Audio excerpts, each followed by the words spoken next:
I'm a student of Abraham, and I'm a teacher of Abraham's law of attraction. And as I get people to recognize, hey, the law of gravity just is, and then the law of attraction just is. So the question I have is there also another universal law that is being taught by another group of teachers like Abraham's? There is nothing comparable or more important anywhere in the universe than law of attraction, and it is everywhere in every universe. Every universe. In other words, it is at the basis of all things. All things that exist, it is at the basis. It is the engine. It is the organizing mechanism. It is everywhere. Okay. I tap in, tune in, and download information that comes through me, like a channel. And sometimes I sense that it feels like the group of Abraham coming through because the information is always law of attraction. Well, what happens is everyone has access to this stream of infinite intelligence, and it does not matter what label you give it. In other words, some call it God. Endless religions have been formed because people have tapped into that. But as you receive it and translate it, it is translated through your translator.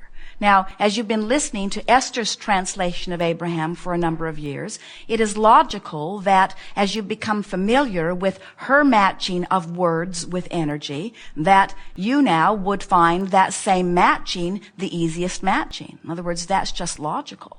When Esther first began receiving us, she had no religious basis, and she had some basis of translation in that Jerry had been reading to her the Seth materials for some time.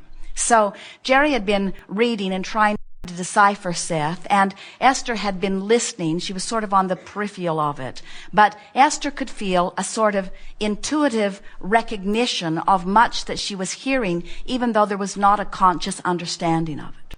So when Esther meditated and made her vibrational connection to what we are calling this energy stream with the label of Abraham, Esther did not have a vocabulary that would support the blocks of thought that she was receiving. There were two primary sentences that Jerry and Esther had taken from the Seth material that had resonated with them, although they did not understand them. One, very powerful, was, "You are the creator of your own reality." And Jerry kept saying, "Okay, so how do I do that?" And the other was, "Your point of power is in the present." Neither one of them really understood the impact of those words, but those words were evoking from them stronger desire for stronger clarity. So as Esther sat in meditation and managed to align herself literally with the signal that is the Abraham stream of consciousness, which is the Christ consciousness, which is the Buddha consciousness, which is the energy stream of teachers that has always been present and available to this planet. As Esther tapped into that stream, and Jerry literally summoned it by his continual prodding and probing and wanting to know, Esther, at this unconscious level, began the slow, methodical matching of words with the blocks of thoughts that she was receiving. And over a period of many, many years, received the block of thought and then reached around in her vocabulary and in her experience and found words that matched what was meant. She was a wonderful vortex for us to flow through because she did not have a lot of decisions that were already made. She did not have a pile of beliefs that caused her to go off on some goose chase or on some familiar tangent. She found this new way of expressing the block of thought that she was receiving. In many ways, you could say she formed a new language. While they are not new words, it was a new combining of words with new meaning. And so then those like you who are also reaching and teaching, when you click into these words that over a period of many years were honed into something that was meaningful because it matched both what you understood in your vocabulary, in your physical terms, and it matched what we really meant vibrationally, Then when someone like you or Wayne Dyer or any number of magnificent teachers hears those words, they resonate with you at very core place because they are vibrationally compatible with both things that you are trying to merge. In other words, the physical structure and the non-physical structure are coming together. So now, as you tap into the energy stream from your point of understanding, you are not limited only to the words that Esther has fashioned and found. You are finding your own way of explaining it. You are living your own analogies. In other words, it doesn't become just a regurgitation of what you've heard on the Abraham tapes. It becomes your own experience, your own unique formatting, your own co-creation with the energy stream, you see. So when I sense that I'm tapping into what I call another group, because the energy is really different, still very positive and pure feeling, and getting information that I have no clue what it is. Well, first of all, you couldn't be tapping into it if you were not asking for it. It's a vibrational match to something in your vibration. So we don't think that you are as beyond your ability to understand it as it feels to you at first. In other words, this is sort of what it was like for Esther, because she wasn't asking for it as such. So as it was coming, it felt vague, it felt confusing, it felt really uninteresting in many ways. And then Jerry would say, "No, Esther, this is really good. This is really good stuff." And then Esther would say, "Promise me you won't tell anyone. Promise me that you won't tell anyone what we're doing here," because she couldn't evaluate it. She couldn't feel it from her standpoint. She was in a different mode, you see. Well,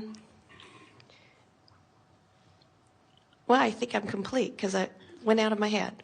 Thank you so much. Welcome to Marin County, physically speaking. By the way... Welcome, vibrationally speaking. It's good to be here. I'd like to say for those who are here manifesting partners that my wife attended a seminar 3 or 4 or 5 years ago and was working on me and manifested me. We've been married 13 months now. And so that little bit of hope helped, didn't it? And this regards allowing versus being responsive, or what I like to call response-able. I'm not real happy with the direction our government has taken in the name of me and folks I know as Americans. I feel that a lot of the situations have been allowed to develop because I will take credit for it. I myself did not respond. I know I'm not unique in that position. And I'm having trouble reconciling the path of least resistance, which to me sounds like just let happen whatever's going to happen, with a coming election and a deep, earnest feeling that it is imperative, it is critical, it's a matter of life and death that we make a change. And therefore, I have a hard time sitting back and just kind of working on vibrating at a high level and watching what happens. It's an interesting thing what's happening here. As Jerry and Esther ask for seminar rooms, one of the first things that Jana always asks for is a room that will be quiet if possible, because this seminar is being recorded. The recordings are important to a lot of people. And so Jana does a good job of making sure that that information is there. Now, the hotel is interested in booking as many rooms as possible. So when someone who has a birthday party wants to book the room next door, their personal selfish interest is to book as many rooms as possible. And so then Esther says to the nice people, not in the next room over, there are 2 rooms over. There are 2 air walls between this noise that you are hearing and you. And so Esther says to them, as nice as she can find the words, might as well all be in the same room because we can hear you as clearly as we can hear ourselves. Is it possible for you to turn the music down just a little bit? And the man shouts, "No," at her. "How can we dance if the music isn't loud?" So Esther realizes that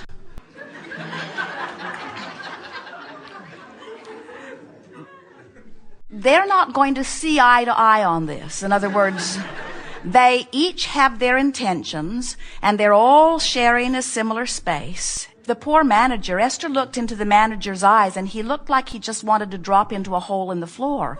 In other words, he's really in a pickle because he's got two customers who are wanting different things in the same point in time, and he just can't sort it out. As simple as it seems, he can't sort it out. And so Esther realized as she stood there, I can wrestle them to the ground, which could take some time.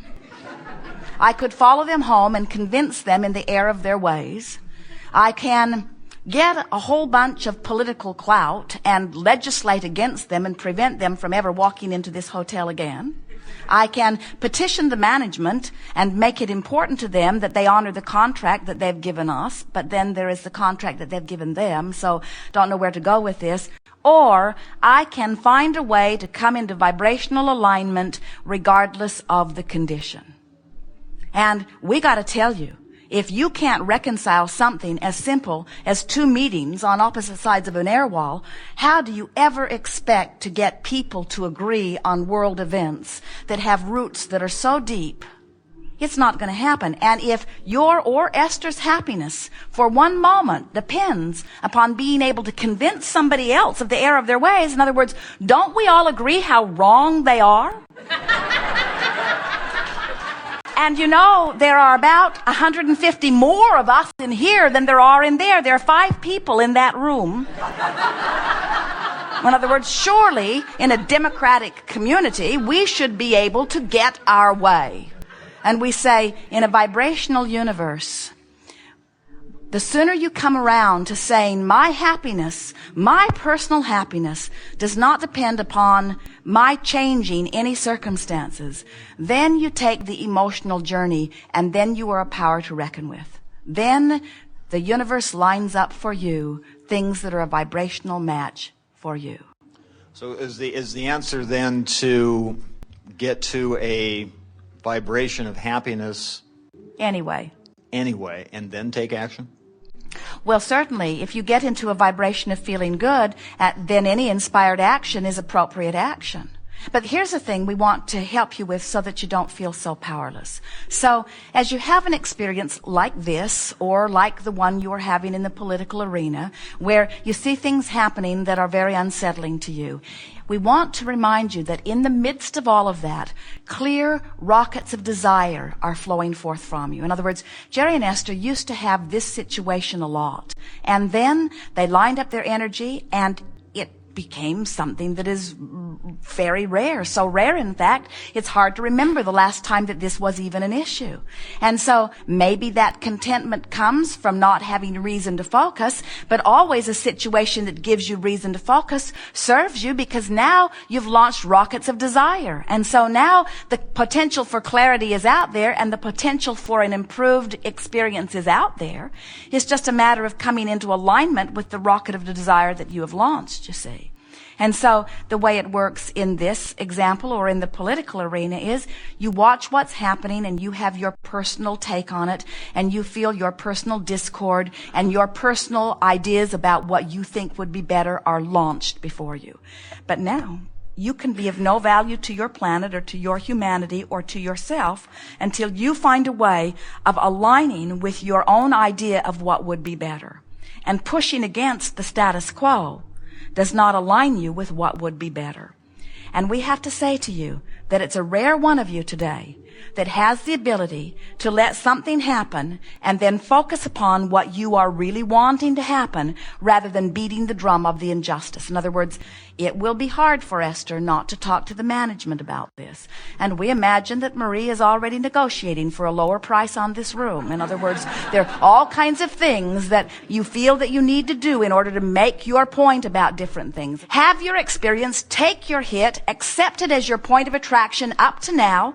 Don't criticize yourself or feel guilty because you didn't create perfectly in the moment. Instead, take the life-giving, universe-expanding data that is born within you about it and let it precede you, and then do your very best to line up with your idea of what a better world would be. I can work with that, yeah. Yes. Yeah. And be probably a more effective agent for change coming from that space. and a more effective agent, yes, that's nice. A more joyful creator on your path of effectiveness. Mm-hmm. Yeah. We've never met an effective person who was not joyful.